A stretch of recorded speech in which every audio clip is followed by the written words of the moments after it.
Hello friends. आज जो मैं आपको बताने जा रही हूँ वो टॉपिक है एक राष्ट्र एक चुनाव। ये करंट का मुद्दा है और इसको जब हम लिखेंगे तो हम एक पिक्चर जैसा ड्रॉ कर सकते हैं, जैसे संदर्भ, अवधारणा, आवश्यकता, चुनौतियाँ।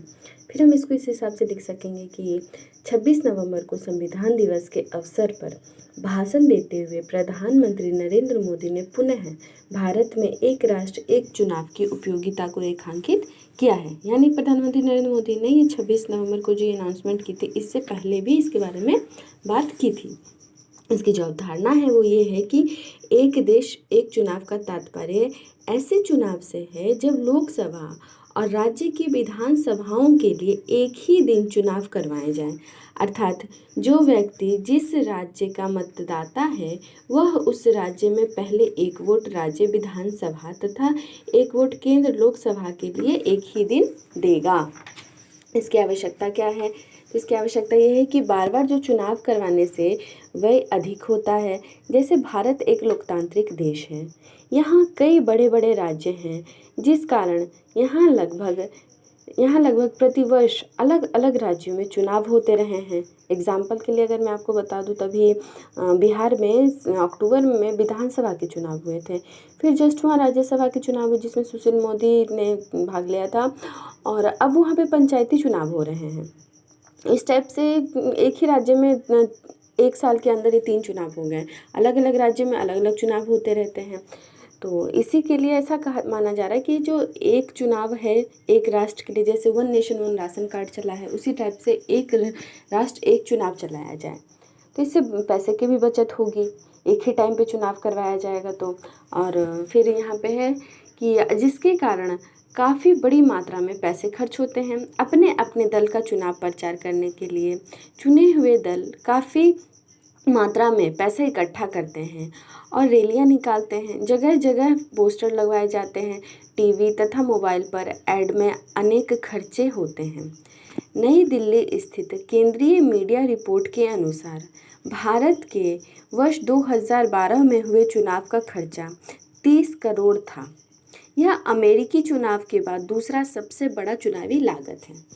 यानी इतना खर्चा किया गया था 2012 में नई दिल्ली में चुनाव में, कि वो अमेरिका में जो चुनाव होता है इतने बड़े लेवल पे, अमेरिका जो कि इतना विकसित देश है, जिसके पास इतनी बड़ी जो एक पूंजीवादी अर्थव्यवस्था है, इतनी बड़ी पूंजी है उनके पास, उन्होंने जो इलेक्शंस में खर्चे किए थे उसके बाद जस्ट ये इंडिया का नंबर था। जबकि अगर हम अर्थव्यवस्था में बात करें तो भारत की अर्थव्यवस्था और अमेरिका की अर्थव्यवस्था दोनों में बहुत डिफरेंस है। और फिर बार बार चुनाव होने के कारण क्या होता है कि जो स्कूली टीचर्स होते हैं या सुरक्षा बल होते हैं, जैसे सीआरपीएफ वगैरह के जो जवान होते हैं, तो इनकी ड्यूटी लगा दी जाती है वहाँ पे। तो इससे एजुकेशन प्रभावित होता है। और ये सुरक्षा बल जो होते हैं ये अन्य जगह सुरक्षा के बदले ये चुनाव भी मामलों में ही सुरक्षा बल के रूप में तैनात हो जाते हैं। लोगों को भी बार बार चुनाव होने के कारण कई समस्याओं को झेलना पड़ता है। जैसे यदि किसी राज्य में चुनाव होने हैं तो हफ्ते महीने पहले से वहाँ सरकारी कार्यालयों में ऑफिसर्स जो हैं वो नहीं होते हैं। जाने पे सीधा रिप्लाई क्या मिलता है कि वो चुनाव के मुद्दे से बाहर गए हुए हैं। और शिक्षक स्कूल में नहीं रहते हैं क्योंकि उन्हें चुनाव प्रक्रिया में लगना होता है, जिससे पढ़ाई का नुकसान होता है। एक साथ चुनाव करवाना आर्थिक व प्रशासनिक दृष्टि से बेहतर होगा। अगर हम आर्थिक मामले में देखें तभी भी बेटर होगा, प्रशासनिक अगर हम देखते हैं तो ये भी बेटर होगा।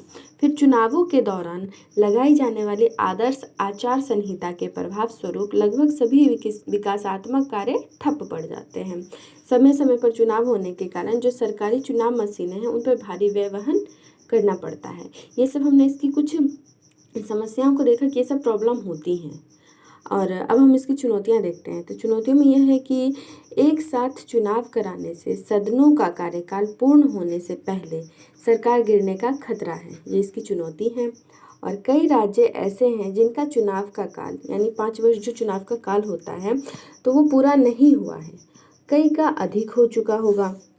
जब ये वन नेशन वन चुनाव की बात होगी तो कई बार वन इलेक्शंस की बात होगी तो ऐसा होगा कि कई स्टेट्स जो है वो अपना 5 साल का टाइम पूरा कर चुके होंगे, लेकिन कई उससे आगे बढ़ चुके होंगे, किसी किसी का अभी तक हुआ ही नहीं होगा। तो ये सब कुछ चुनौतियाँ हैं गवर्नमेंट के आगे जिन्हें उन्हें फेस करना पड़ेगा। फिर एक साथ चुनाव करवाने से एक सामान्य स्थिति यह उत्पन्न हो रही है कि केंद्र तथा राज्यों में एक ही दल की सरकार का दबदबा बना रह सकता है। फिर भारत की ईवीएम मशीनें जो चुनाव में प्रयोग की जाती हैं उसका कार्यकाल लगभग 15 वर्ष होता है, यानी 15 वर्ष के बाद आमतौर पर यह मशीनें समस्याएं करने लगती हैं। ऐसा होने से ये मशीनें ज़्यादा से ज़्यादा 3 या 4 बार ही चुनाव करवा पाएंगी, क्योंकि उनका अपना जो काम करने का टाइम है वो ख़त्म हो चुका रहेगा। फिर नई मशीनों की आवश्यकता पड़ेगी जिस पर व्यय अधिक होगा। तो ये सब चुनौतियाँ हैं सरकार के आगे कि 2-3 बार तो वो चुनाव करवा पाएंगे, उसके बाद उन्हें नई ईवीएम मशीन लेनी पड़ेंगी। फिर कोई भी दल मनमाने ढंग से कार्य करेगा क्योंकि उसे पता रहेगा कि अब वह 5 वर्षों के लिए अवश्य ही उस कुर्सी पर रहेगा। अभी तो खतरा है कि हाँ, अगर अविश्वास प्रस्ताव के थ्रू या कोई प्रॉब्लम होती है तो उन्हें हटा दिया जाएगा, लेकिन जब 5 साल के लिए वो ऐसा हो जाएगा कि आप 5 साल के लिए हो ही तो वो मनमानी कर सकते हैं। फिर कई अनुच्छेद हैं संविधान में जिसमें कि संशोधन करना पड़ेगा। जैसे अनुच्छेद 83 में बात करें तो 83 में लोकसभा का कार्यकाल है। अनुच्छेद 84 में लोकसभा भंग करने की बात की गई है। फिर अनुच्छेद 172 में जिसमें राज्य विधानसभा के कार्यकाल का वर्णन है। अनुच्छेद 174 जिसमें विधानसभा भंग होने की बात है। अनुच्छेद 356 जिसके तहत राष्ट्रपति शासन लागू होता है। इन सब संविधान में जो ये प्रस्तावना है इनको हमें प्रस्तावना नहीं है, अनुच्छेद हैं, इनको हमें संशोधित करना पड़ेगा और इनमें आवश्यकता पड़ेगी संशोधन करने की। फिर राष्ट्रीय दलों की जो लाभ होगा वो जो है उसको अब हम देखते हैं।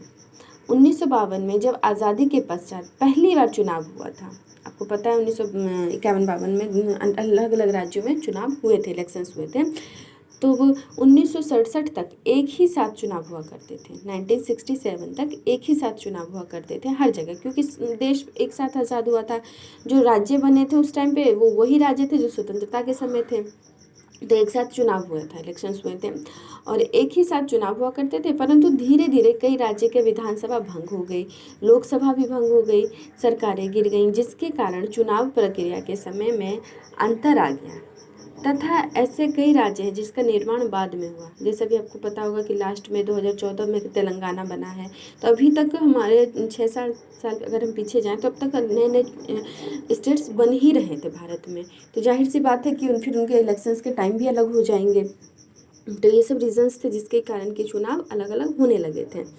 अब हम जब इसके निष्कर्ष पे पहुँचते हैं तो निष्कर्ष में हम ये लिखेंगे कि एक राष्ट्र एक चुनाव में जहाँ कुछ चुनौतियाँ हैं जिसके लिए सरकार को आवश्यक कदम उठाने होंगे, वहीं कई विशेषताएं हैं जिससे भारत को लाभ प्राप्त होगा। 5 वर्षों में केवल एक दिन चुनाव होने से विकास कार्यों में सरकार का ध्यान और अधिक रह पाएगा और जो व्यय बार बार चुनाव करवाने में होते हैं उनसे कई सुरक्षा उपकरण खरीदे जा सकते हैं। तो आज के लिए इतना ही, मिलते हैं नेक्स्ट वीडियो में। Thank you.